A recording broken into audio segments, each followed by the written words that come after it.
মমতা বন্দ্যোপাধ্যায়কে দল থেকে অপসারণ ভুল সিদ্ধান্ত ছিল।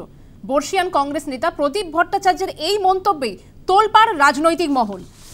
মমতা বন্দ্যোপাধ্যায়কে দল থেকে অপসারণের সিদ্ধান্ত ভুল ছিল। দিল্লির নির্দেশ মানতে বাধ্য হয়েছিলেন সোমেন মিত্র। তখন থেকেই দল খাদের কিনারায়। খাদের কিনারা থেকে কবে ফিরে আসা যাবে জানি না, বললেন প্রদীপ ভট্টাচার্য।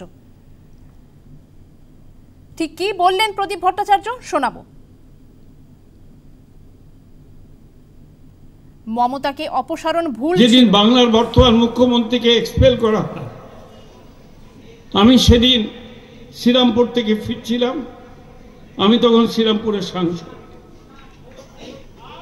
আমি সেকেন্ড ব্রিজের কাছে তখন সোমেন মিত্রের ফোন এলো। সীতারাম কেশরী বলেছেন টেলিফোন করে যে you have to do it, okay তোমায় এক্সপেল করতে হবে, কারণ আমরা করেছি। আমি সোমেনকে বলেছিলাম তুমি করো না, কিছুতেই করো না। কিন্তু সোমেনের উপরে এমন চাপ তৈরি হয়েছিল যে তাকে করতে বাধ্য হয়েছে। আর প্রায়শ্চিত্তটা সেই জন্য কংগ্রেস দলকে আজও করতে হচ্ছে। আমি জানি না এই খাত থেকে আমরা কখন কিভাবে উঠে আসব। প্রদীপ ভট্টাচার্যের এই মন্তব্যকে সমর্থন করেন কুণাল ঘোষ। তিনি ঠিক কি বলেছেন শোনাবো। একদম সঠিক কথা বলেছেন।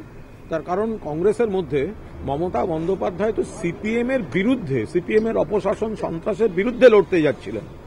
আর সর্বভারতীয় কংগ্রেস এবং এ রাজ্যের একাংশ তারা সিপিএম এর সঙ্গে হাত মিলিয়ে সিপিএম এর সঙ্গে ভর করে চলছিল। আর দিল্লির তারা সরকার চালাতে গেলে এই সিপিএম এর সাহায্য, এইসব ব্যাপার তৈরি হয়ে যাচ্ছিল। ফলে মমতা বন্দ্যোপাধ্যায় বাংলার মানুষের ওপর অত্যাচার অবিচারের প্রতিবাদে যে উগ্র সিপিএম বিরোধী আন্দোলন করছিলেন, বারবার কংগ্রেস থেকে তাতে বাধা দেওয়া হয়েছে, লাগাম টেনে ধরা হয়েছে। সেই জায়গা থেকেই তৃণমূল কংগ্রেসের জন্ম। মমতা বন্দ্যোপাধ্যায় প্রথমে দলের মধ্যেই তৃণমূল কংগ্রেস কমিটি ঘোষণা করলেন 9ই আগস্ট 1997। এরপর 21শে ডিসেম্বর 1997 মমতা বন্দ্যোপাধ্যায়কে কংগ্রেস থেকে বহিষ্কার করা হলো। এআইসিসি এবং পিসিসি মিলে করল। তৃণমূল কংগ্রেস আনুষ্ঠানিকভাবে জন্ম নিল 1998 সালের 1 জানুয়ারি। মমতা বন্দ্যোপাধ্যায়ের কংগ্রেসটাই বাংলায় অরিজিনাল কংগ্রেস হয়ে গেল। বাংলার মানুষ বললেন এটাই মূল কংগ্রেস। ফলে প্রদীপ ভট্টাচার্য যা বলেছেন একদম সঠিক কথা বলেছেন। মমতা বন্দ্যোপাধ্যায় নতুন দল গঠন করেছিলেন বলেই আজ সিপিএম এর পতন হয়েছে এবং বাংলার মানুষ নতুন স্বাধীনতার, মুক্তি, উন্নয়ন এগুলো দেখতে পাচ্ছেন। কংগ্রেসকে শেষ করেছে মমতা, পাল্টা অধীর রঞ্জন চৌধুরী। ঠিক কি বললেন তিনি শোনাবো।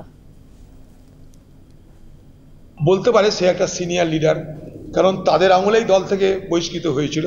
তখন তো আমরা এত বড় জায়গায় ছিলাম না কংগ্রেস দলের। আজকে মমতা ব্যানার্জি কার জন্য প্রায়শ্চিত্ত করবে সেটা মমতা ব্যানার্জিকে ঠিক করতে হবে।